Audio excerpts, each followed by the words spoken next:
নমস্কার। চিরঞ্জীব ভালোবাসা সামান্য স্পর্শে ৩রা মে ২০২০ থেকে বাংলা ভাষার উচ্চারণে বৈদিক যুগ থেকে অধুনান্তিক সময়ের আবহমান কবিদের কবিতা পাঠের ১৯৮৪তম ভিডিওটিতে আমি পাঠ করছি বাংলা ভাষার কবি জামালপুর বাংলাদেশের কবি দীপঙ্কর ইমনের একটি ছোট্ট এবং আমার প্রিয় কবিতা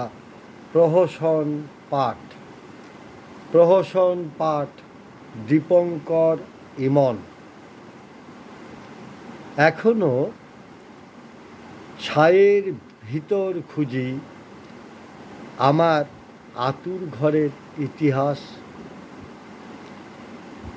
জারজ পোকার সাথে ঘর করি বেঁচে থাকি,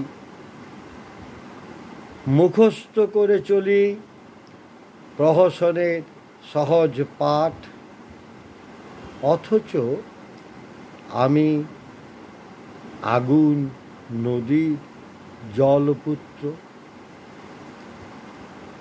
আগুনেও বার্ধক্য আসে জন্মচক্রে।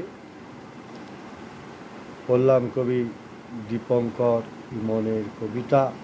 কবিকে আমার শুভেচ্ছা ও ভালোবাসা। কবির জয় হোক, কবিতার জয় হোক, জয় হোক মানবিকতার।